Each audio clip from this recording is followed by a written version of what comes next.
नमस्कार, मी अवधूत कल्याणे. स्पर्धाग्राम या ऑनलाईन प्लॅटफॉर्मवरती आपल्या सगळ्यांचं स्वागत आहे. आजच्या व्हिडिओमध्ये आपण माहिती घेणार आहोत महाराष्ट्राचा भूगोल.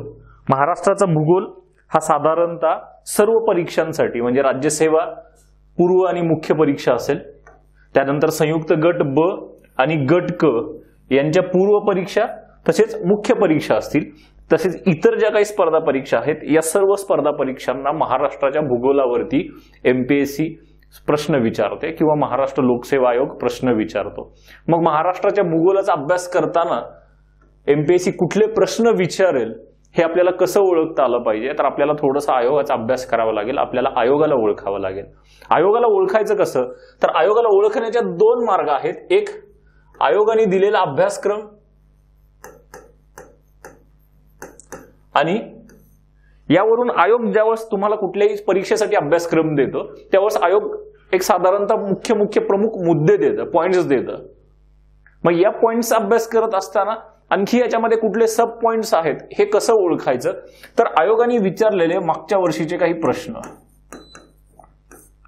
या दोन गोष्टीवरनं तुम्ही आयोगाला ओळखू शकता. म्हणजे दिलेला अभ्यासक्रम आणि आयोगाने विचारलेले प्रश्न यावरून तुम्ही आयोगाला ओळखू शकता. म्हणजे आयोग काय विचारतं, कसे प्रश्न विचारतं, प्रश्न विचारण्याची स्टाईल काय आहे, ह्या सगळ्या गोष्टी तुम्ही प्रिडिक्ट करू शकता.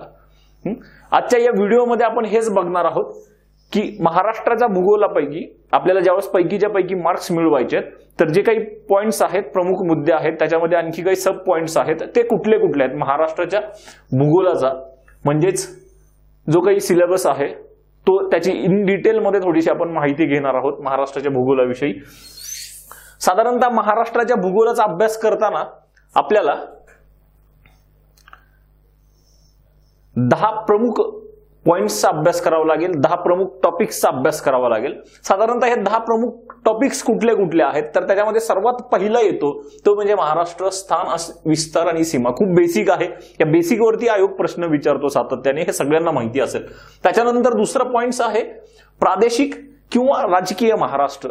प्रशासकीय म्हणा, प्रशासकीय सोयीसाठी महाराष्ट्राचे जे काही सीमा आखल्या गेलेल्या आहेत, जे काही महाराष्ट्राचं विभागामध्ये, जिल्ह्यांमध्ये, तालुक्यांमध्ये जे काही वर्गीकरण केलं, विभागणी केली आहे, त्या या सगळ्याचा अभ्यास या प्रशासकीय किंवा राजकीय महाराष्ट्रामध्ये येतो. त्यानंतर तिसरा आणि महत्वाचा टॉपिक आहे की कुठल्याही परीक्षेला या टॉपिकवरती प्रश्न असतो का, तर असतो. एमपीएससी यावरची प्रश्न विचारते म्हणजे विचारते, तो आहे भौगोलिक महाराष्ट्र किंवा त्याला प्राकृतिक महाराष्ट्र म्हणा.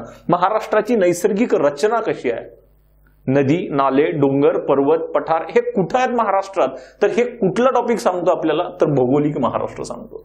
त्यानंतर महाराष्ट्रातली नदी प्रणाली, वेगवेगळ्या नद्या, त्यांच्या उपनद्या आणि त्या बाबी अनुषंगाने येणारे इतर मुद्दे. त्यानंतर महाराष्ट्राचं हवामान कुठल्या पद्धतीचं आहे, महाराष्ट्राच्या हवामानावर कुठले घटक परिणाम करतात, महाराष्ट्राच्या हवामानाचं वर्गीकरण काय आहे, हे सगळे मुद्दे आपण महाराष्ट्राचे हवामान या टॉपिक्स मध्ये बघणार आहोत. त्यानंतर येतो आर्थिक महाराष्ट्र. आर्थिक महाराष्ट्रामध्ये काय येतं, महाराष्ट्रातली खनिज संपत्ती, महाराष्ट्रातली ऊर्जा साधने काय आहेत, कुठले कुठले खनिज आढळतात, कुठली कुठली ऊर्जा साधने महाराष्ट्रामध्ये उपलब्ध आहेत. त्यानंतर महाराष्ट्रात येतो मृदा आणि जलसिंचन. कुठल्या कुठल्या प्रकारची मृदा महाराष्ट्रात आढळते, मृदेचे प्रकार काय आहेत, त्यांचे गुणधर्म काय आहेत, आणि जलसिंचनाची बाब. त्यानंतर महाराष्ट्रात येते वनसंपत्ती. एक महत्वाचा आणखी एक मुद्दा आहे महाराष्ट्र लोकसंख्येवरती. हा मुद्दा सगळ्याच विषयांमध्ये येतो.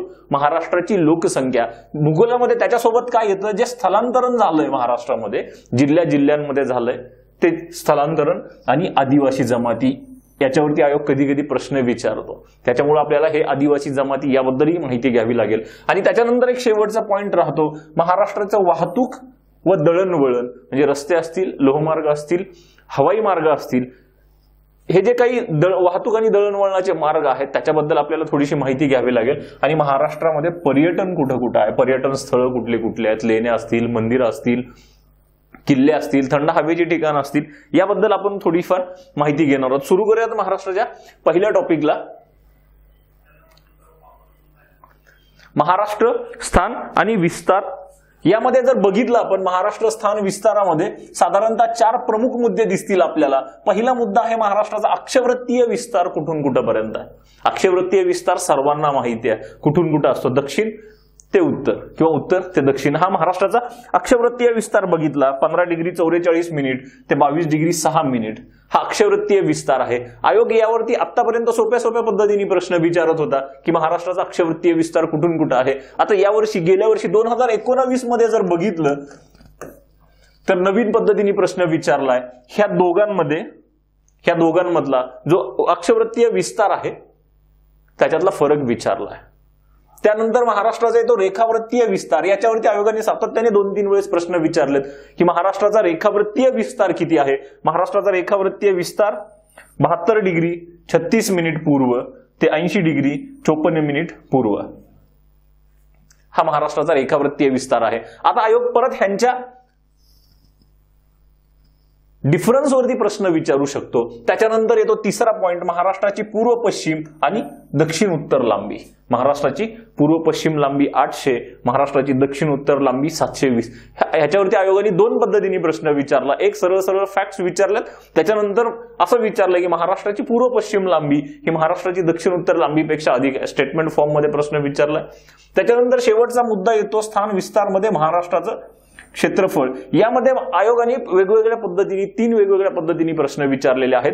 साधारणतः आपल्या सगळ्यांना माहिती आहे महाराष्ट्राचं क्षेत्रफळ 3,07,713 चौरस किलोमीटर आहे. आतापर्यंत आयोग 13-14-2015 पर्यंत थोडस ह्या सोप्या स्टाईलवरती प्रश्न विचारत होता. त्याच्यानंतर आयोगाने आता रिसेंटमध्ये गेल्या पूर्व परीक्षा 2019 ला हे जे काही चौरस किलोमीटर आहे ह्याला लाख हेक्टर्स मध्ये विचारलं.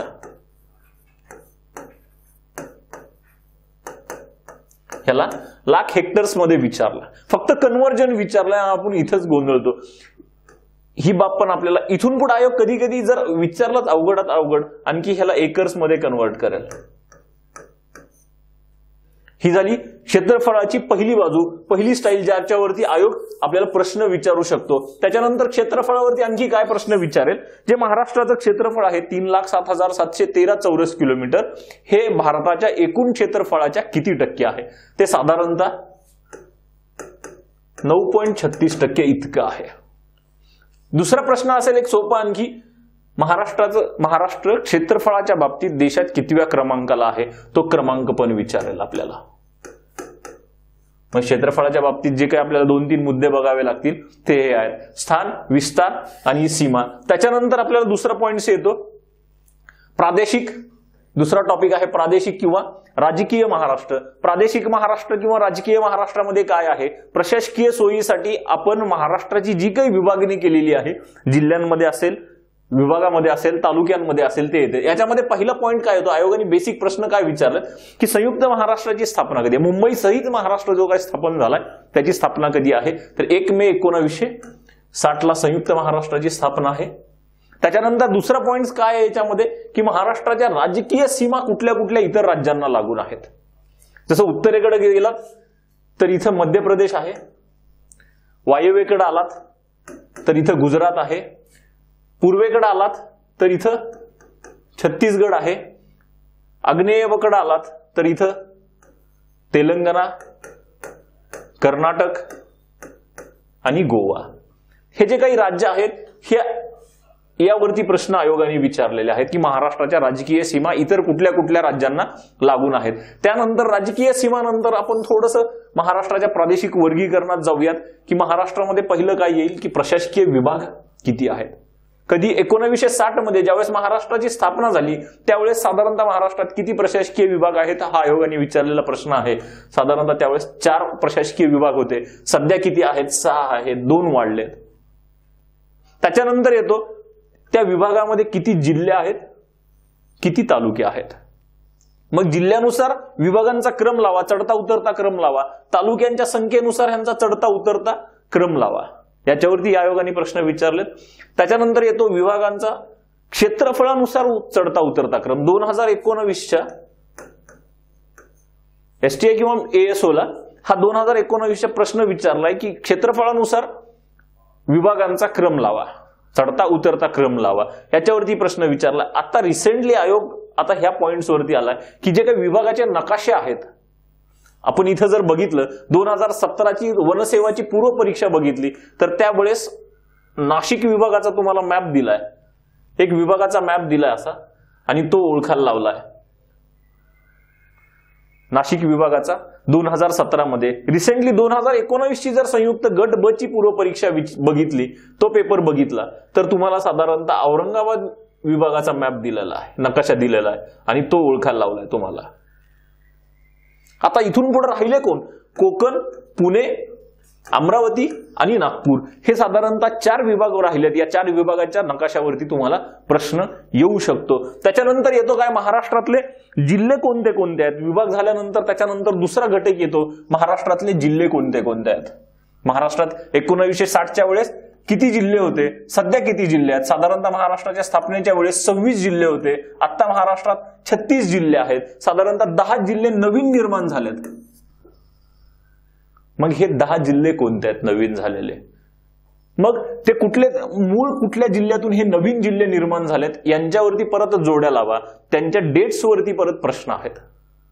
हाही मुद्दा बघितला पाहिजे. त्याच्यानंतर आयोग रिसेंटली ह्या 2 गोष्टींवरती सतत प्रश्न विचारतोय की मग एखादा जिल्हा दिला जातो तुम्हाला. इथे जर बघितलं आपण, एखादा जिल्हा दिला जातो, साधारणतः बीड जिल्हा दिलाय, तर ऑप्शन मध्ये तुम्हाला विचारलं जातं की बीड जिल्ह्याची सीमा इतर कुठल्या कुठल्या जिल्ह्यांना आणखी लागून आहे. हा प्रश्न विचारला जातो. जिल्हा आणि त्यांच्या सीमावर्ती भागामध्ये असणारे इतर जिल्हे, किंवा इतर किती जिल्ह्यांची सीमा बीड जिल्ह्याला लागून आहे, किंवा कुठल्या कुठल्या जिल्ह्यांची सीमा बीडला लागून आहे. जसं परभणी आहे, लातूर आहे, उस्मानाबाद आहे, नगर आहे, औरंगाबाद आहे आणि जालना आहे यावरती. आणि त्याच्यानंतर जिल्ह्यांचा क्षेत्रफळानुसार चढता उतरता क्रम. महाराष्ट्रात सर्वाधिक क्षेत्र, आतापर्यंत सोपा प्रश्न यायचा ह्याच्यावरती की महाराष्ट्रात सर्वाधिक क्षेत्रफळाचा जिल्हा कुठला? आपल्या सगळ्यांना माहिती आहे, अहमदनगर. त्याच्यानंतर एमपीएससीचा प्रश्न, त्याच्यामध्येच वेगळा प्रश्न आला की पहिले 3 जिल्हे कुठले, 4 जिल्हे कुठले, सर्वाधिक क्षेत्रफळाचे, सर्वात कमी क्षेत्रफळाचे जिल्हे कुठले, 3-4 ते माहिती असायला हवेत आपल्याला क्षेत्रफळानुसार.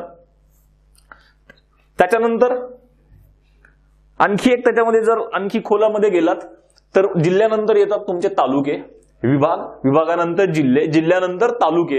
तालुक्यामध्ये सुद्धा सेम तसाच पॅटर्न आहे. 1960 मध्ये किती तालुके होते म्हणजे महाराष्ट्राच्या स्थापनेच्या वेळेस, आणि सध्या किती तालुके आहेत? मुंबई उपनगरामधले जर 2 ते 3 तालुके सोडले तर सध्या 353 तालुके आहेत महाराष्ट्रात.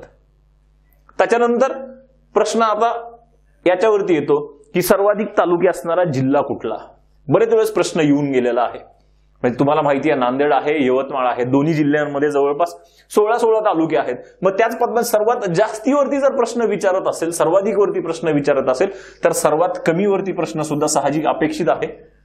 मग त्याच पद्धतीने सर्वात कमी मुंबई उपनगरमध्ये 3 तालुके, त्याच्यामध्ये धुळे जिल्ह्यानंतर 4 तालुके धुळे जिल्ह्यात, हिंगोलीमध्ये 5 तालुके, असे 3 पहिले सुरुवातीचे 3 ते 4 नावं तुम्हाला माहिती असणं अपेक्षित आहे. त्याच्यानंतर आणखी आयोग पुढे जाऊन बघा लिंक कशी आहे. आयोग अगोदर इथंपर्यंत होता, त्याच्यानंतर इकडे आला सर्वाधिक तालुक्यावरती, त्याच्यानंतर सर्वात कमी वरती आला. आता हे 2 पॉइंट्स एमपीएससीने फोकस केलेत. एका बाजूला तुम्हाला जिल्हे दिले जातात आणि दुसऱ्या बाजूला तालुके दिले जातात आणि त्यांच्या जोड्या लावा. म्हणजे कुठल्या जिल्ह्यामध्ये कुठले तालुके आहेत हेही तुम्हाला माहिती असणं आयोगाला अपेक्षित आहे. एका बाजूला जिल्हे, एका बाजूला त्यामधले तालुके, यांच्या जोड्या लावा. हा सध्या पॅटर्न चालू आहे आयोगाचा प्रश्न विचारण्याच्या बाबतीमध्ये. त्याच्यानंतर रिसेंटली आणखी एक थोडंसं हे झालंय, आयोग प्रश्न विचारतोय एकाच नावाचे 2 वेगवेगळ्या जिल्ह्यामध्ये 2 वेगवेगळे तालुके आहेत, तर ते तालुके कुठल्या जिल्ह्यामध्ये आहेत तसं विचारतोय. जसं पुण्यामध्ये एक खेड आहे, रत्नागिरी जिल्ह्यामध्ये एक खेड आहे, पुणे जिल्ह्यामध्ये एक खेड आहे.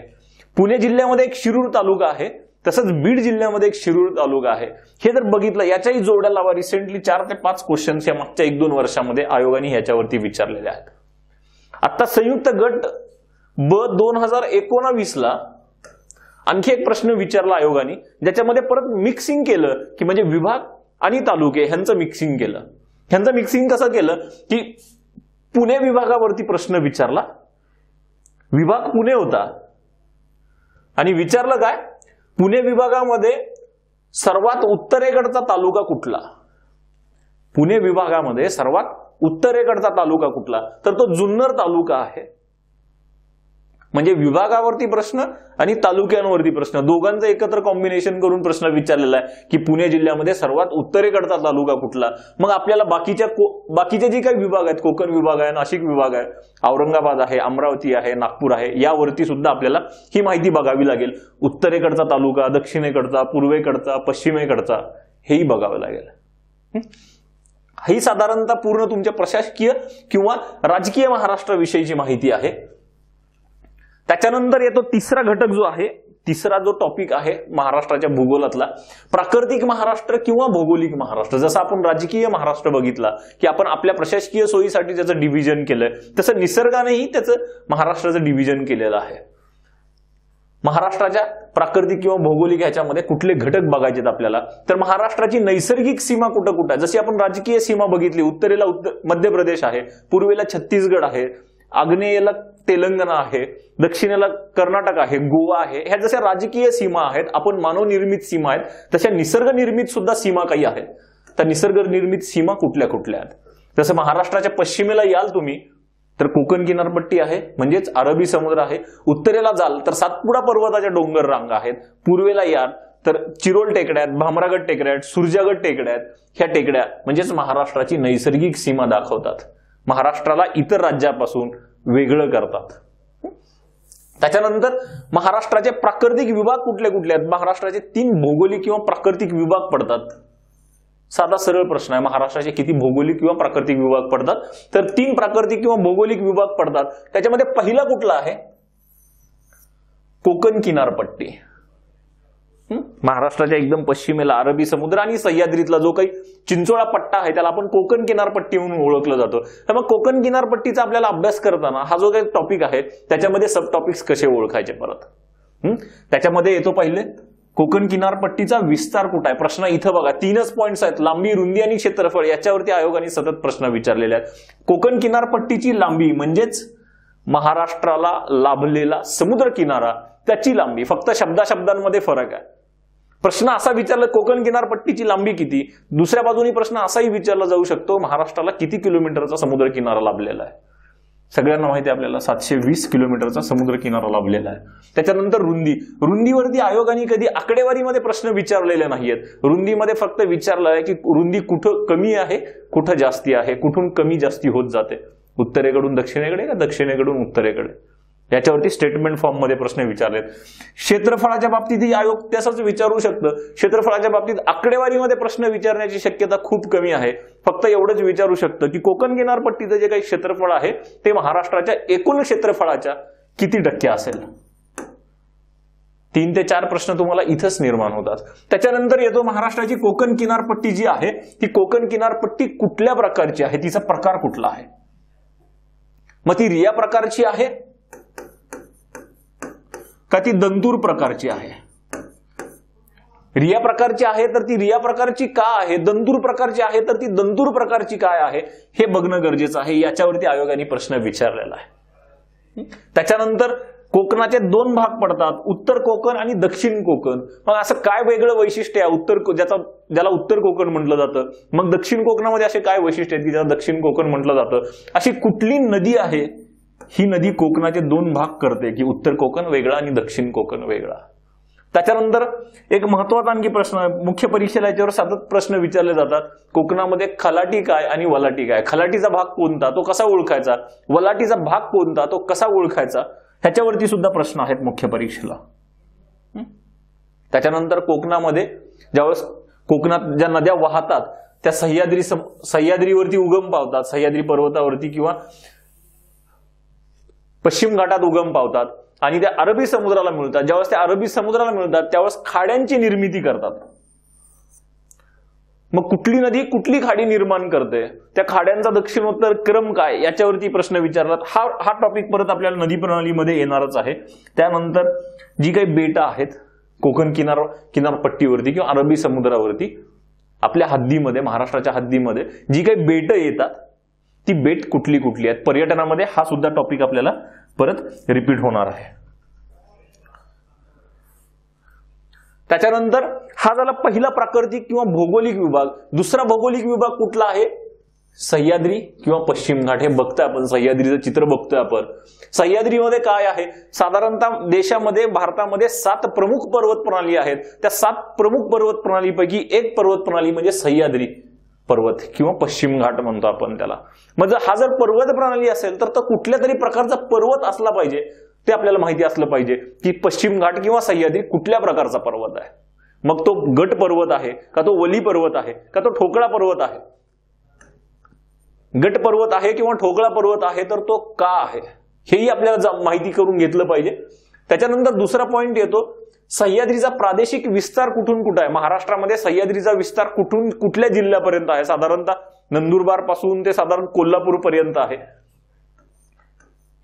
प्रादेशिक विस्तारामध्ये महाराष्ट्रामधला जी विस्तार विचारला तर जिल्हे विचारतील, देशातला विस्तार विचारला तर कुठल्या कुठल्या राज्यामध्ये सह्याद्रीचा विस्तार आहे, प्रादेशिक विस्तार.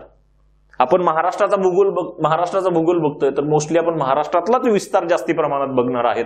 त्याच्यानंतर सह्याद्रीची लांबी किती, सह्याद्रीची उंची किती. सह्याद्रीची लांबी बघत असताना परत सह्याद्रीची महाराष्ट्रातली लांबी किती, सह्याद्रीची देशातील लांबी किती, हे दोन्ही माहिती पाहिजे.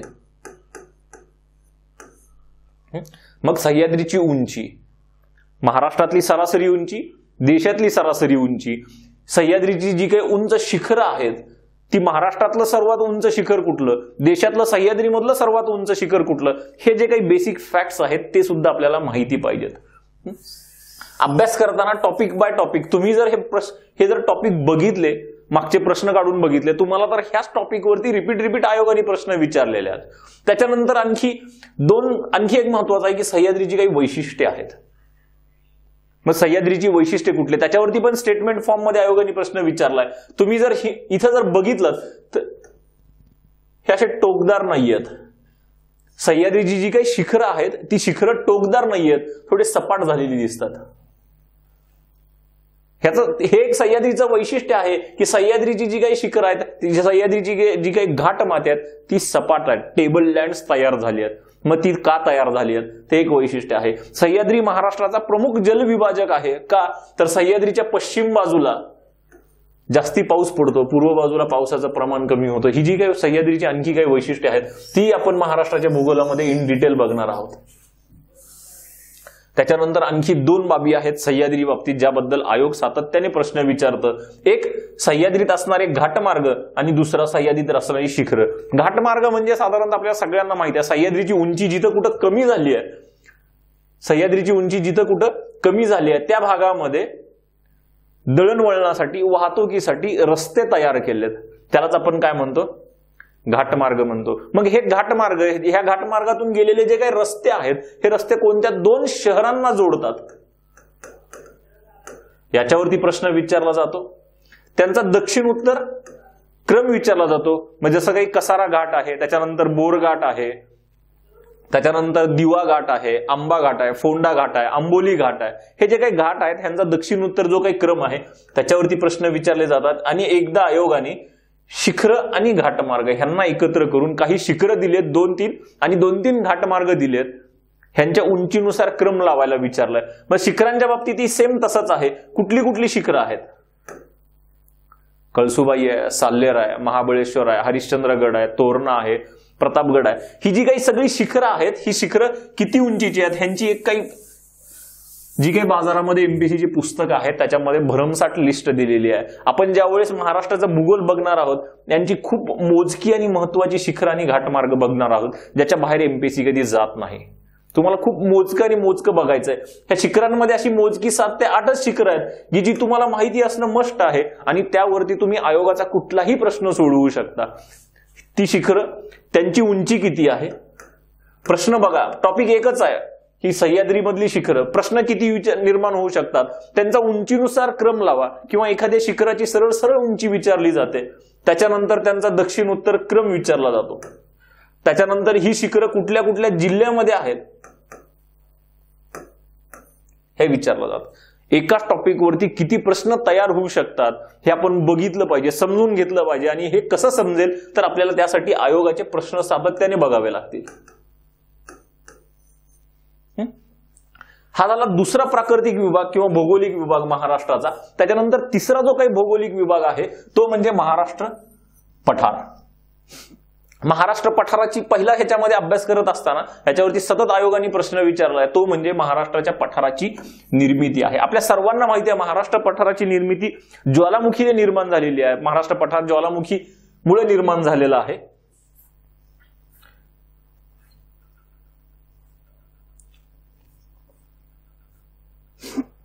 मग तो कुठल्या प्रकारचा ज्वालामुखी आहे? केंद्रीय ज्वालामुखी आहे का भेगीय ज्वालामुखी आहे का भ्रंशमूलक ज्वालामुखी आहे? याच्यावरती आयोगाने बरेच वेळेस प्रश्न विचारलेले आहेत. त्याच्यानंतर त्याचा विस्तार कुठून कुठपर्यंत आहे, म्हणजे महाराष्ट्र पठाराची लांबी किती आहे. आता 2019ला आयोगाने सगळ्यांनाच कन्फ्यूज केलं महाराष्ट्र पठाराची पूर्व पश्चिम लांबी विचारून. आपण कधी इन डिटेलमध्ये आतापर्यंत गेलोच नाही. आतापर्यंत आपण काय बघितलं की महाराष्ट्राची पूर्व पश्चिम लांबी बघितली, आपण एकेका सेक्शन बद्दल कधी विचार केला नाही. यावेळेस आयोगाने 2019 संयुक्त गट ब च्या पूर्व परीक्षेला प्रश्न विचारला होता की महाराष्ट्राच्या पठाराची पूर्व पश्चिम लांबी. आपल्याला ते कळलंच नाही, प्रश्नच कळला नाही बरेच जणांना, आणि ते महाराष्ट्राची पूर्व पश्चिम लांबी टिक मार्क करून आले. परंतु आयोगाने महाराष्ट्र पठाराबद्दल प्रश्न विचारला होता. म्हणजे आता आयोग खाली खाली उतरतोय. मुख्य मुद्द्यावरून आयोग हळूहळू खालच्या मुद्द्यावरती येतोय. महाराष्ट्राची लांबी विचारली, सरासरी रुंदी विचारणार नाही, पण रुंदीवरती तुम्हाला प्रश्न स्टेटमेंट फॉर्म मध्ये येऊ शकतो. सरासरी उंची विचारेल, आणि क्षेत्रफळावरती मात्र आयोगाने प्रश्न विचारलेत. महाराष्ट्र पठाराचं जे काही क्षेत्रफळ आहे त्याच्यावरती आकडेवारीवरती प्रश्न विचारलेत, एक्झॅक्ट आकडे विचारले आहेत, आणि वाक्य पण दिलेली आहेत, काही विधानं दिलेली आहेत, त्याच्यावरती प्रश्न आहेत. कुठं? महाराष्ट्र पठाराच्या क्षेत्रफळावरती. त्याच्यानंतर महाराष्ट्र पठाराची जी काही रचना आहे, ज्याला आपण डेक्कन ट्रॅप म्हणतो, हा डेक्कन ट्रॅप का म्हणतोय ह्या रचनेबद्दल आपल्याला बघायचं आहे. महाराष्ट्र पठारावरती सह्याद्रीचा थोडासा विस्तार आहे.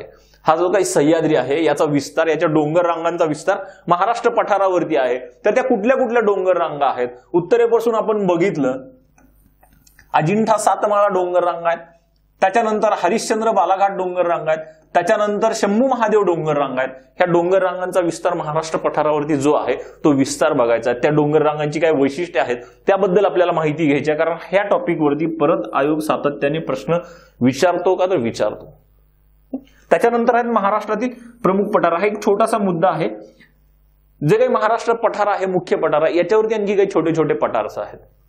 ज्याला आपण सांगलीमध्ये गेलात जत खानापूरचं पठार आहे, नंदुरबार मध्ये गेलात तर धडगाव अकरानीचं पठार आहे. अशी 6 ते 7 पठारांची लिस्ट आहे. त्याच्यावरती आयोगाने एकदा दोनदा प्रश्न विचारला, त्याच्यामुळे आपल्याला ती लिस्ट सुद्धा डोळ्याखालून घालणं गरजेचं आहे. त्याच्यानंतर 3 टॉपिक्स झाले. एक महाराष्ट्र स्थान विस्तार, त्याच्यानंतर राजकीय महाराष्ट्र, त्याच्यानंतर प्राकृतिक किंवा भौगोलिक महाराष्ट्र. आता राहिला त्याच्यानंतर महाराष्ट्र मुख्य आणखी एक टॉपिक आहे, 4था टॉपिक, तो म्हणजे महाराष्ट्राची नदी प्रणाली. महाराष्ट्रामध्ये साधारणतः आपल्याला नदी प्रणालीचा अभ्यास करताना 6 ते 7 नद्यांचा प्रामुख्याने अभ्यास करायचा आहे. त्या 6 ते 7 नद्या कुठल्या? पहिली गोदावरी, दुसरी भीमा, तिसरी कृष्णा, त्याच्यानंतर पैनगंगा, वैनगंगा आणि वर्धा नदी. ह्या 6 पूर्ववाहिनी नद्या, आणि त्याच्यानंतर जी काही पश्चिम वाहिनी एक प्रमुख नदी आहे महाराष्ट्रातली तापी नदी. ह्या 7 नद्यांचा आपल्याला प्रामुख्याने अभ्यास करायचा. आणखी एक नदी आहे पश्चिम वाहिनी नदी, नर्मदा नदी, महाराष्ट्राच्या वायव्य कोपऱ्यातून 54 किलोमीटरचा प्रवास करते. त्याच्याबद्दल आयोगाने फक्त हा एकदा दोनदा प्रश्न विचारला ह्या 54 किलोमीटरवरती. त्याच्यानंतर जास्ती काही प्रश्न नाही आहेत. ती भारताच्या भूगोलामध्ये अभ्यास करणारी नर्मदा नदी प्रमुख आहे. महाराष्ट्राच्या भूगोलामध्ये जास्ती काही आयोगाने नर्मदा नदीवरती प्रश्न विचारले नाहीत, म्हणून आपल्याला ह्या 7 नदी प्रणालीवरती जास्ती अभ्यास करायचा आहे. मग ह्या 7 नदी प्रणालींचा अभ्यास करत असताना परत आपल्याला त्यांच्यामध्ये कुठले कुठले टॉपिक्स बघायचे आहेत, तर या नदी प्रणालीचा उगम बघायचा आहे. कुठली नदी कुठं उगम पावते? गोदावरी नदी त्र्यंबकेश्वरला.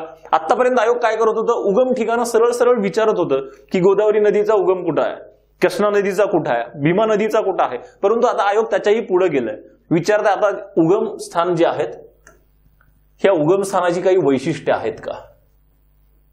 उगम स्थानाची सरासरी उंची, त्या उगम स्थानाच्या आजूबाजूला काही आणखी वैशिष्ट्य आहेत का, त्याच्यावरती आयोग आता प्रश्न विचारते. ते बघणं गरजेचं आहे. ह्या नद्या ज्या आहेत 6-7 नद्या, पूर्व वाहिनी कुठल्या, पश्चिम वाहिनी कुठल्या, ह्या नद्यांचा विस्तार कुठून कुठपर्यंत आहे, म्हणजेच नद्यांची लांबी, नद्यांच्या प्रवाहाची लांबी महाराष्ट्रात किती आहे आणि समुद्राला मिळेपर्यंत देशामध्ये किती आहे. महाराष्ट्रात किती आणि देशात किती, एकूण लांबी किती आणि महाराष्ट्रातली लांबी किती. त्याच्यानंतर एक प्रमुख मुद्दा आहे नदी प्रणालीमध्ये, त्याच्यावरती परत प्रश्न येण्याची शक्यता खूप जास्ती असते, त्यामध्ये नद्यांच्या उपनद्या. गोदावरीची उपनदी कुठल्या, म्हणजे उजव्या बाजूनी मिळणारी, डाव्या बाजूनी मिळणारी, पूर्वेकडून मिळणारी, पश्चिमेकडून मिळणाऱ्या, अशा शब्दांचे खेळ करतं ह्या उपनद्यांच्या बाबतीमध्ये. मग गोदावरीच्या कुठल्या उपनद्या आहेत, भीमा नदीच्या कुठल्या, कृष्णा नदीच्या कुठल्या, ह्याच्यावरती आपल्याला थोडंसं जास्ती फोकस करावं लागेल, कारण हा पॉइंट बराच वेळेस प्रश्न येऊन गेला या मुद्द्यावरती. त्यानंतर एखादी नदी आहे तर त्या ज्या नदी प्रवाहामध्ये तिने काही अशी वेगळी वैशिष्ट्ये निर्माण केलेली आहेत का. ही वैशिष्ट्ये म्हणजे कुठली. गोदावरी नदीमध्ये घेतलं तर गोदावरी नदीने तिच्या प्रवाहामध्ये रांजण खळगे निर्माण केलेत, म्हणजे कुंभकर्ता निर्माण केल्यात. जसं भीमा नदी आहे, भीमा नदी उगमापासून सुरुवातीला काही अंतर एकदम अरुंद खडकाळ दरीतून वाहते. ते अशी काही वैशिष्ट्ये आणखी इतर नदीची आहेत का. जशी तापी नदी आहे, तापी नदी बऱ्यापैकी महाराष्ट्रातून खचदरीतून वाहते. बऱ्याच वेळेस प्रश्न विचारलाय, महाराष्ट्रात खचदरीतून वाहणारी नदी कुठली. अशी जी काही नद्यांची वेगवेगळी वैशिष्ट्ये आहेत ती वैशिष्ट्ये बघायची आहेत. त्याच्यानंतर महाराष्ट्राच्या ह्या काही नद्या आहेत त्यांच्या उपनद्या आहेत. या नद्या आणि उपनद्यांच्या काठावरती काही शहरं आहेत, महत्वाची शहरं आहेत. ती शहरं धार्मिक दृष्ट्या, सांस्कृतिक दृष्ट्या, औद्योगिक दृष्ट्या प्रसिद्ध आहेत. तर कुठल्या नदीवरती, तिच्या उपनदीवरती कुठली कुठली शहरं आहेत ते सुद्धा आपल्याला बघणं गरजेचं आहे. त्याच्यानंतर नदी प्रणालीत आणखी कुठले प्रमुख मुद्दे आहेत हे बघणं गरजेचं आहे. नदी आणि उपनदी यांचे संगम कुठं कुठं आहेत किंवा त्यांच्या उपनद्यांचे संगम असतील. रिसेंटली आता 2019च्या मुख्य परीक्षेमध्ये पण, गट ब च्या मुख्य परीक्षेमध्ये पण नद्यांचे प्रश्न विचारलेले आहेत, संगमावरती प्रश्न विचारलेले आहेत. त्याच पद्धतीने नदीचं पाणी अडवून डोंगराळ भागामध्ये असे मोठे मोठे धरणं निर्माण केलेले आहेत, हे डॅम निर्माण केलेले आहेत. हे राधानगरी धरणाचा जो काही पिक्चर दिसतोय तुम्हाला, ही जे काही धरण निर्माण केलेलं आहे, मग कुठल्या नदीवरती कुठलं धरण निर्माण केलेलं आहे. परत एक सिंगल फॅक्ट असू शकतो किंवा जोड्या लावाचा प्रश्न असू शकतो की एका बाजूला नदी दिली जाईल, दुसऱ्या बाजूला धरणाचं नावं दिलं जातील आणि जोड्या लावा, कुठल्या नदीवरती कुठलं धरण निर्माण केलंय. त्याच पद्धतीने हे जे काही ह्या धरणाचं जे काही पाणी अडवलेलं आहे, म्हणजे हे काही जलाशय निर्माण झालेलं आहे इथं, हे जलाशयालाही परत काही नावं दिलेली आहेत. मग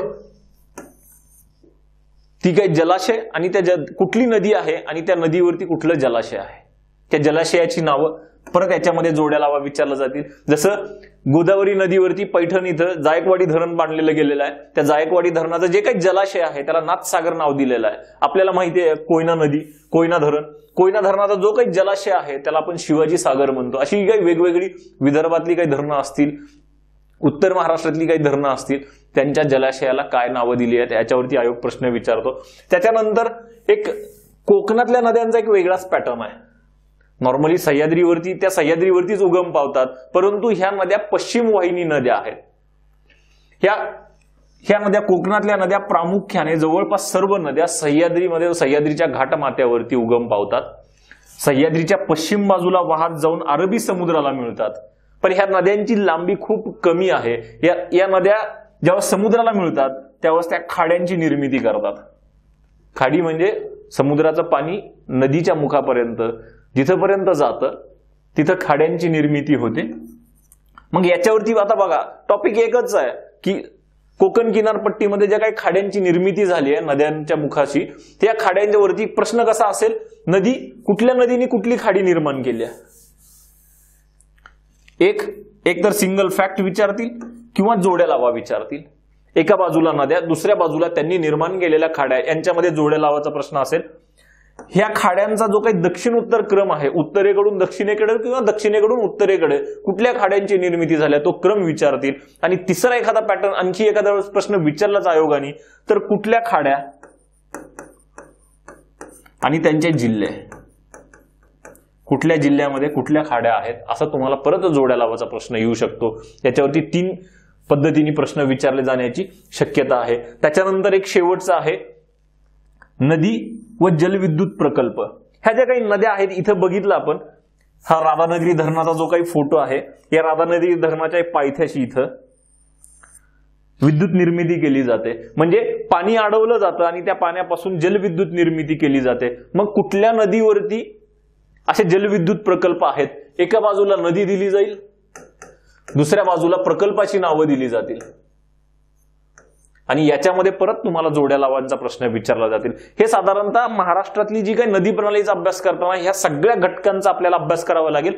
तुम्ही जर पेपर्स काढून बघितले, मागच्या वर्षीचे प्रश्न काढून बघितले काही, तर हे सगळेच्या सगळे घटक तुम्हाला आयोगाने विचारलेले दिसतील. महाराष्ट्राच्या नदी प्रणालीनंतर एक जो मुद्दा, आणखी एक टॉपिक महत्वाचा आहे अभ्यासक्रमाच्या दृष्टिकोनातून. आतापर्यंत आपण जे सगळे टॉपिक्स बघितले, 4 टॉपिक्स बघितले, त्याच्यामध्ये बऱ्यापैकी फॅक्च्युअल गोष्ट होत्या.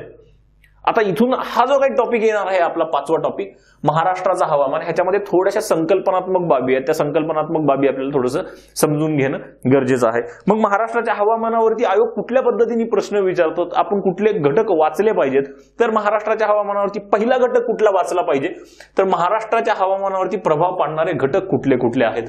2019 राज्यसेवा मुख्य परीक्षा, त्याच्यामध्ये प्रश्न विचारला आहे, खालीलपैकी कुठले घटक महाराष्ट्राच्या हवामानावरती प्रभाव पाडतात. मग महाराष्ट्राचा अक्षवृत्तीय विस्तार असेल, महाराष्ट्राची भौगोलिक रचना असेल, महाराष्ट्राला लाभलेली समुद्र किनारपट्टी असेल, महाराष्ट्राच्या जे काही समुद्र किनारपट्टीपासून महाराष्ट्राच्या अंतर्गत जे काही डिस्टन्स आहे, हे सुद्धा महाराष्ट्राच्या हवामानावरती प्रभाव पाडतं. साधारणतः हे 4 ते 5 घटक आहेत जे महाराष्ट्राच्या हवामानावरती प्रभाव पाडतात. त्याच्यानंतर दुसरा पॉइंट काय आहे हवामानामध्ये, की महाराष्ट्राच्या हवामानाचे प्रकार कुठले आहेत, म्हणजे महाराष्ट्राच्या हवामानाचं वर्गीकरण कुठल्या पद्धतीने केलं गेलंय. तर 2 पद्धतीने वर्गीकरण केलं गेलंय. एक ऋतूनुसार वर्गीकरण. आपल्याला सगळ्यांना माहिती आहे महाराष्ट्रातली जनता महाराष्ट्रामध्ये किंवा कोकण किनारपट्टीचा भाग जर सोडला तर इतर महाराष्ट्रातली जनता साधारणतः वर्षभरात 3ही ऋतू अनुभवते. उन्हाळा, हिवाळा आणि पावसाळा हे 3ही ऋतू महाराष्ट्रामध्ये, कोकण किनारपट्टीचा जर भाग सोडला तर हे 3ही ऋतू चांगल्या पद्धतीने अनुभवतो आपण. तर यावरती प्रश्न काय विचारला जाऊ शकतो ते बघणं आपल्याला गरजेचं आहे.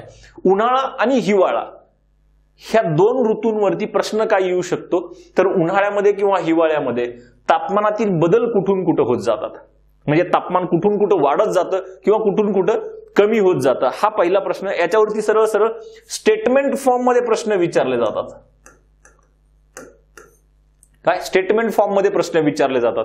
तापमान उन्हाळ्यामध्ये कुठून वाढत जातं, कुठून कुठं कमी होत जातं. जसं तापमान ज्या पद्धतीने बदलेल त्या पद्धतीने वायुदाब बदलत जाईल. ज्या भागामध्ये तापमान जास्त असेल तर वायुदाब कमी असेल, ज्या भागामध्ये तापमान कमी आहे वायुदाब जास्त असेल. दाब बदलत जाईल, वायुभार बदलत जाईल. हे 2 मुद्दे एकमेकांशी रिलेटेड आहेत.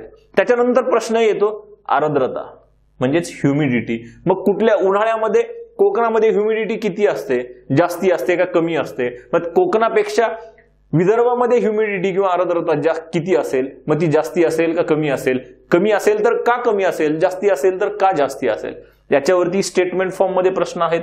त्याच्यानंतर उन्हाळ्यामध्ये फक्त उन्हाळ्याच्या बाबतीत एक लिंक करतोय. उन्हाळ्यामध्ये एक थोडंसं पर्जन्य होतं महाराष्ट्रामध्ये, तर ते पर्जन्य उन्हाळ्यात होणारं कुठल्या जिल्ह्यात सर्वाधिक आहे, त्याच्यावरती एकदा आयोगाने प्रश्न विचारला. त्याच्यामुळे तो पॉइंट्स घेणं गरजेचं आहे.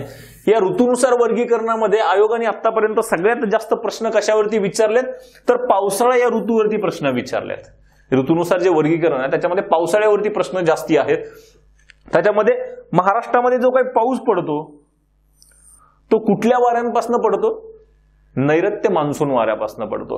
म्हणजे नैऋत्य मान्सूनच्या ज्या काही 2 शाखा आहेत त्यातल्या त्यात आणखी डिव्हिजन करून सांगायचं म्हटलं तर नैऋत्य मान्सूनच्या 2 शाखा आहेत. एक अरबी समुद्रावरची, एक पश्चिम बंगालच्या उपसागरावरची. महाराष्ट्रामध्ये जी येते प्रामुख्याने ती अरबी समुद्रावरची शाखा आहे. मग ह्या शाखेपासून किती टक्के पाऊस महाराष्ट्राला मिळतो हे सगळ्यांना माहिती आहे, तर 85% पाऊस अरबी समुद्रावरच्या मान्सून शाखेपासून महाराष्ट्राला मिळतो. मग महाराष्ट्रामध्ये जो काही पाऊस पडतो तो कुठल्या प्रकारचा, हे पावसाचे 3 प्रकार. मग त्याच्यामधला महाराष्ट्रातला कुठला, तर महाराष्ट्रामध्ये प्रतिरोध प्रकारचं पर्जन्य पडतं. कुठलं, प्रतिरोध पर्जन्य पडतं. मग प्रतिरोध पर्जन्यच का पडतं याची माहिती आपल्याला घ्यावी लागेल. इतर 2 प्रकार कुठले आहेत त्याची आपण थोडीशी अल्प माहिती घेणार आहोत. त्याच्यानंतर ते प्रकार झाल्यानंतर महाराष्ट्रामध्ये हे जो काही पाऊस पडतो ते महाराष्ट्रामध्ये पडणारा पाऊस सगळीकडे समान आहे का, तर नाही. मग कुठं जास्त आहे कुठं कमी आहे, हे जे काही महाराष्ट्राचं वितरण आहे, पावसाचं वितरण आहे महाराष्ट्रामधलं, ते बघावं लागेल. कोकणामध्ये जास्ती, त्याच्यापेक्षा पश्चिम घाटामध्ये जास्ती पाऊस पडतो. इथं पिक्चर दिसतंय तुम्हाला, ह्या पिक्चर मध्ये दिसतंय की घाट माथ्यांवरती जास्त पाऊस पडतो सर्वाधिक. मग सर्वात जास्त पावसाचे ठिकाणं कुठली कुठली आहेत, कुठले प्रदेश आहेत. त्याच्यानंतर ज्यावेळेस पाऊस सह्याद्री डोंगर उतरून पूर्वेला यायला लागतो हळूहळू हळूहळू हळूहळू, त्यावेळेस मात्र पर्जन्याचं प्रमाण कमी कमी होत जातं. त्याची कारणं काय आहेत? या कारणांमुळे हे जे काही पावसाचं प्रमाण कमी होत गेलेलं आहे, यामुळे सह्याद्रीच्या पूर्व बाजूला पर्जन्य छायेचा प्रदेश निर्माण झालाय. त्यालाच आवर्षणग्रस्त प्रदेश म्हणतो. पर्जन्य छायेचा प्रदेश निर्माण होण्याची कारणं कुठली कुठली आहेत, त्याच्यामध्ये महाराष्ट्रातला कुठला भाग येतो, ह्या बाबी बघणं आपल्याला पर्जन्य छायेच्या बाबी टॉपिक मध्ये गरजेचं आहे.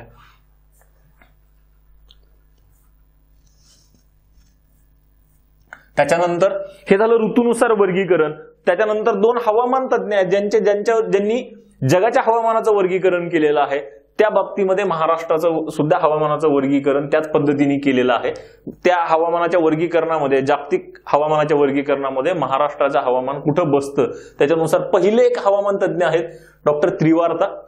त्यांनी जे काय हवामानाचं वर्गीकरण केलेलं आहे त्यानुसार महाराष्ट्रात हवामानाचे 3 विभाग पडतात. एक AM, दुसरा BS, तिसरा AW. ही जी काही शॉर्ट फॉर्म्स आहेत ती काय आहेत नेमकी? मग ह्या भागाची काय, आतापर्यंत आयोगाने खूप साधा सरळ सोपा प्रश्न विचारलाय तुम्हाला. AM कुठं आहे, कुठल्या भागात आहे महाराष्ट्राच्या, BS कुठल्या भागात आहे आणि AW कुठल्या भागात आहे. ह्याच्या पलीकडे आयोग जाऊन काय विचारेल? ह्या भागाची वैशिष्ट्ये विचारेल किंवा BS ची वैशिष्ट्ये विचारेल किंवा AW या भागाची वैशिष्ट्ये विचारेल. एक त्रिवार्तानुसार आणि दुसरं कोपेनचं वर्गीकरण आहे. याच्यावरती आता रिसेंटली 2020 मध्ये भारताच्या हवामानावरती प्रश्न विचारला होता. तसाच प्रश्न महाराष्ट्राच्या हवामानावरती सुद्धा विचारला जाऊ शकतो की कोपेनच्या वर्गीकरणानुसार महाराष्ट्रात हवामानाचे किती विभाग पडतात, ते कुठले कुठले आहेत, हे सुद्धा बघणं गरजेचं आहे. त्याच्यानंतर आणखी एक आर्थिक जो काही महाराष्ट्र आहे, त्या आर्थिक महाराष्ट्रामधला एक प्रमुख टॉपिक आहे खनिज संपत्ती. बरेच वेळेस यावरती प्रश्न विचारला जातो. ह्या खनिज संपत्तीमध्ये मग बघायचंय काय? धातू आणि अधातू खनिज पहिला टॉपिक. दुसरा टॉपिक आहे महाराष्ट्रात जी काही ऊर्जा संसाधनं आहेत, दुसरा ज्याच्यापासून आपण ऊर्जा इलेक्ट्रिसिटी मिळवू शकतो ते, आणि जी काही नवीकरणीय ऊर्जा आहे ती ऊर्जा. मग हे धातू आणि अधातू कुठल्याही बाजारातल्या MPSCच्या पुस्तकामध्ये बरेच सारे खनिज सापडतात. एक 10-20 खनिजांची खूप मोठी लिस्ट दिलेली आहे. पण आयोग सगळ्यावरती प्रश्न विचारतो का? नाही. आयोग मोजक्याच खनिजांवरती प्रश्न विचारतो. ही 6 खनिज आहेत, ही पेपर काढून बघा. ह्या 6 खनिजावरतीच सातत्याने आयोगाने प्रश्न विचारलाय. मग आपण जास्ती वाचण्याच्या किंवा पाठांतरणाच्या भानगडीत का पडणार? हे 6 याच्यामध्येही प्रामुख्याने आणखी कुठली कुठली आहेत की महाराष्ट्रामध्ये जे काही लोह खनिज आहे, एक एक्झाम्पल घेऊया आपण. लोह खनिज महाराष्ट्रामध्ये कुठल्या कुठल्या भागामध्ये आढळतं, म्हणजे त्याची खाणी कुठं कुठं आहेत, कुठल्या जिल्ह्यामध्ये आहेत. मग लोह खनिज ज्या जिल्ह्यामध्ये आढळतं ते कुठल्या प्रकारचं आहे?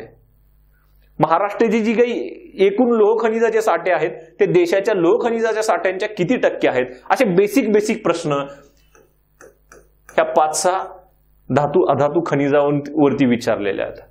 त्याच्यानंतर येतो ऊर्जा संसाधने. महाराष्ट्रात दगडी कोळशाचे साठे मग कुठल्या भागामध्ये जास्ती आहेत, कुठल्या प्रकारचा दगडी कोळसा महाराष्ट्रात सापडतो, महाराष्ट्रात जे काही दगडी कोळशाचे साठे आहेत ते देशाच्या एकूण साठ्यांच्या किती टक्के आहेत? त्याच पद्धतीचे बेसिक प्रश्न ह्या दगडी कोळशाच्या साठ्यावरती. महाराष्ट्रात खनिज तेल कुठं सापडतं त्याच्याबद्दल माहिती आहे.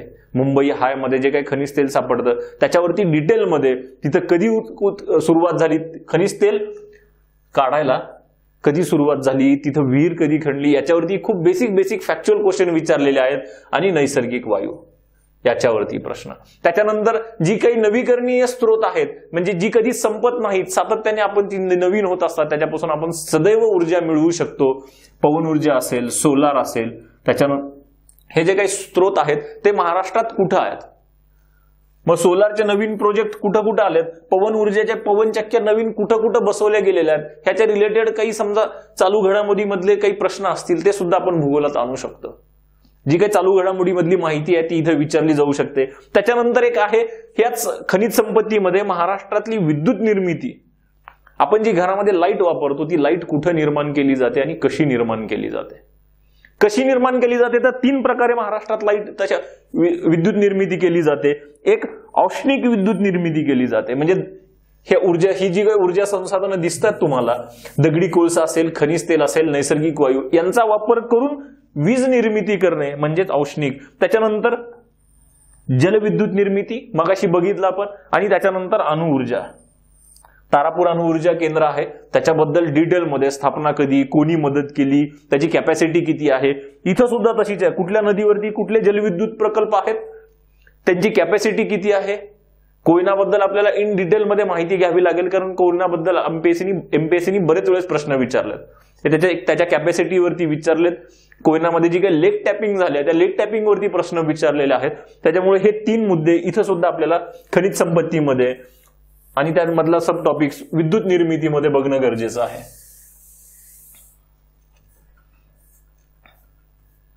त्याच्यानंतर येतो महाराष्ट्रातली मृदा, दुसरा टॉपिक ज्याच्यावरती एमपीएससी कधी कधी प्रश्न विचारते. आपल्याला हा टॉपिक पण दुर्लक्ष करता येत नाही, ह्याच्यामध्येही आपल्याला खूप मोजक्या पॉइंट्स वरती आपल्याला अभ्यास करायचा. कुठलीही मृदा निर्मिती होते ती कुठल्या तरी मूळ खडकापासून निर्मिती होते.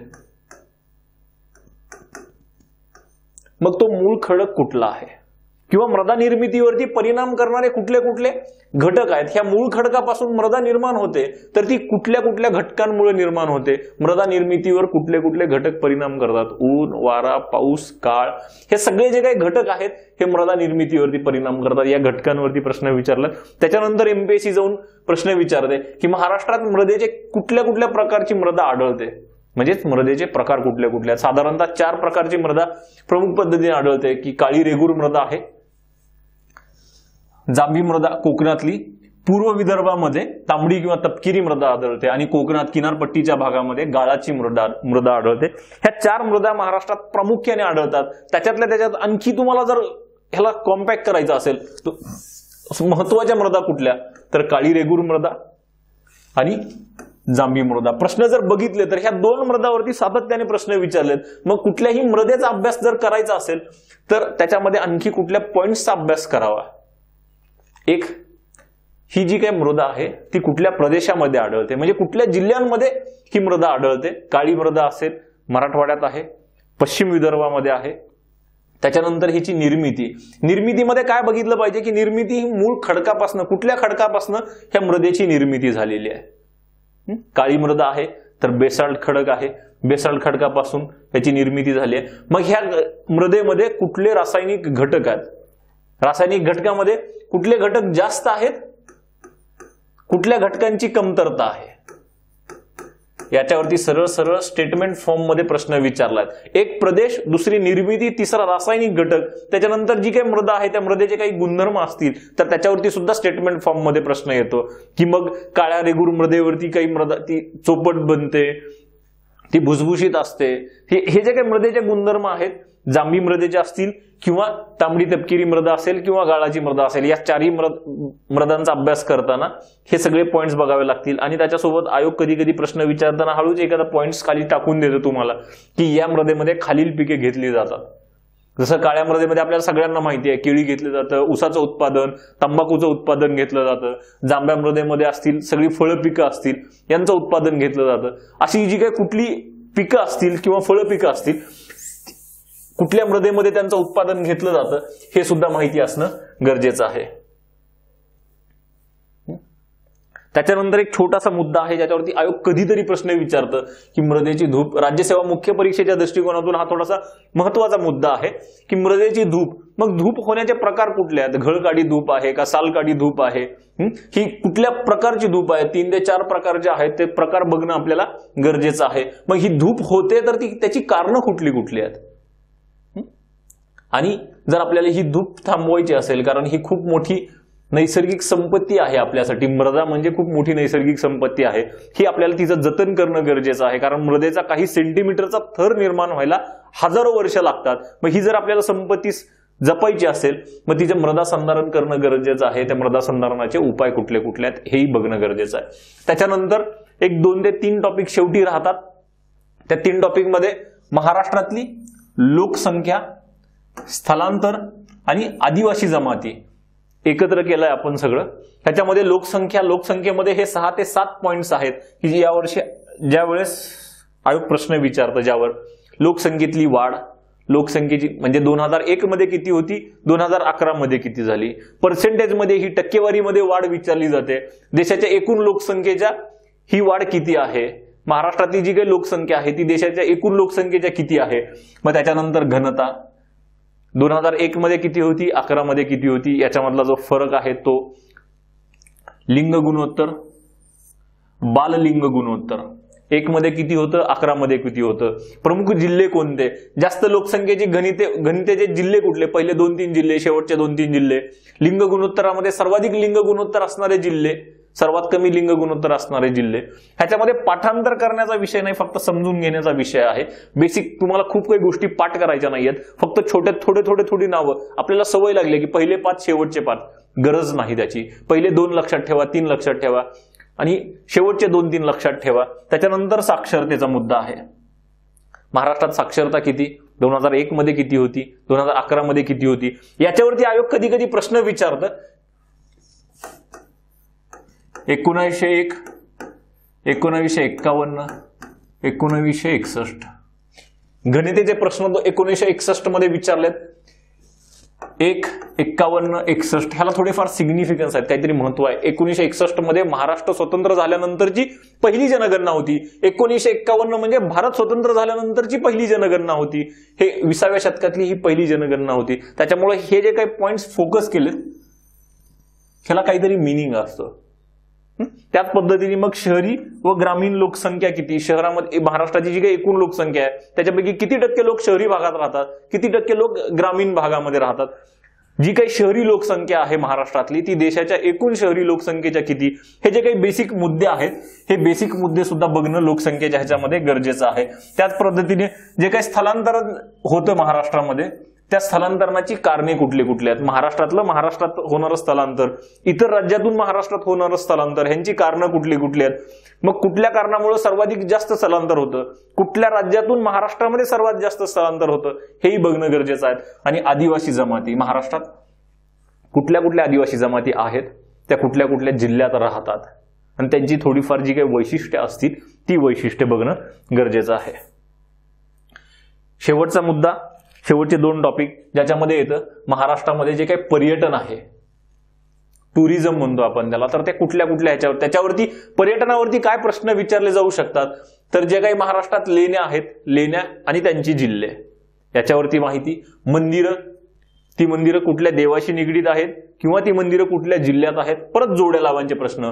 मग थंड हवेची ठिकाणं, ती थंड हवेची ठिकाणं कुठल्या डोंगर रांगेत आहेत किंवा कुठल्या जिल्ह्यांमध्ये आहेत. त्याच पद्धतीने बीच किंवा पुळण कुठल्या जिल्ह्यात आहेत, सागरी बेटं कुठल्या जिल्ह्यात येतात आणि किल्ले. किल्ल्यांच्या बाबतीत एक अवघड प्रश्न, सोपा प्रश्न काय की कुठल्या कुठल्या जिल्ह्यामध्ये आहेत.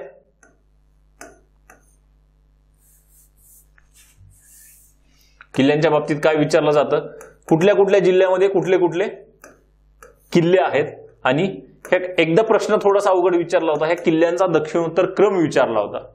मग आपल्याला जिल्ह्यानुसार जर किल्ले माहिती असतील, नाशिकमध्ये कुठले किल्ले आहेत, पुण्यामध्ये कुठले किल्ले आहेत, साताऱ्यामध्ये कुठले आहेत, सांगलीमध्ये कुठले आहेत, कोल्हापूरमध्ये कुठले आहेत, हा जर क्रम माहिती असेल आपल्याला थोडासा, कुठल्या जिल्ह्यामध्ये कुठले किल्ले आहेत, तर आपल्याला त्याचा दक्षिणोत्तर क्रम लावायला जास्ती अवघड जाणार नाही. ज्यावेळेस प्रश्न खूप अवघड असतो, ऑप्शन खूप सोप्यामध्ये दिलेले असतात, हे थोडंसं ऑब्झर्व करा. शेवटचा टॉपिक आहे महाराष्ट्राच्या भूगोलातला दळणवळण व वाहतूक.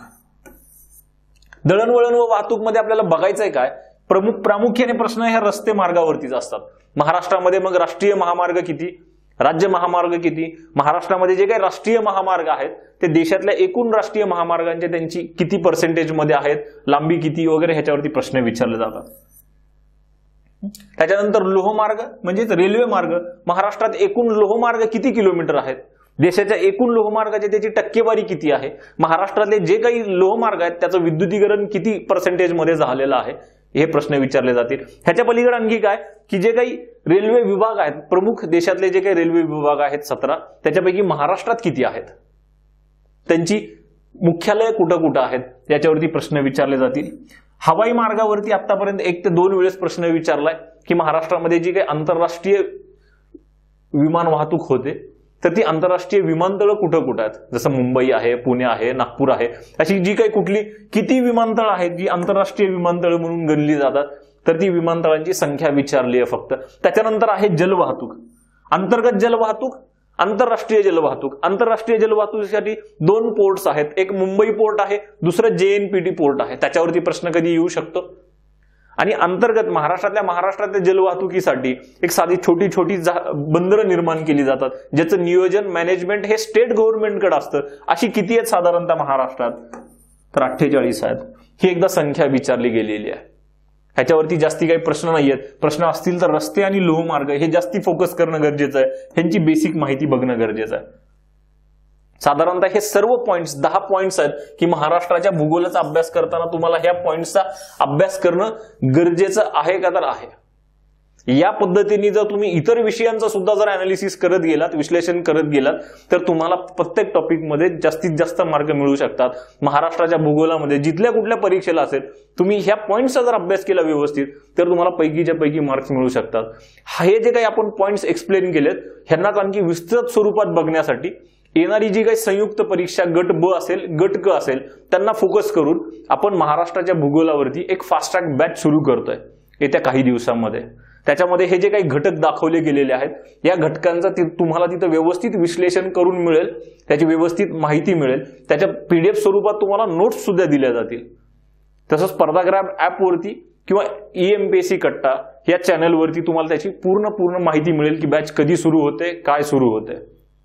तसं तुम्हाला जर हा व्हिडिओ आवडला असेल, लाईक करा, शेअर करा, जास्तीत जास्त कमेंट करा. धन्यवाद.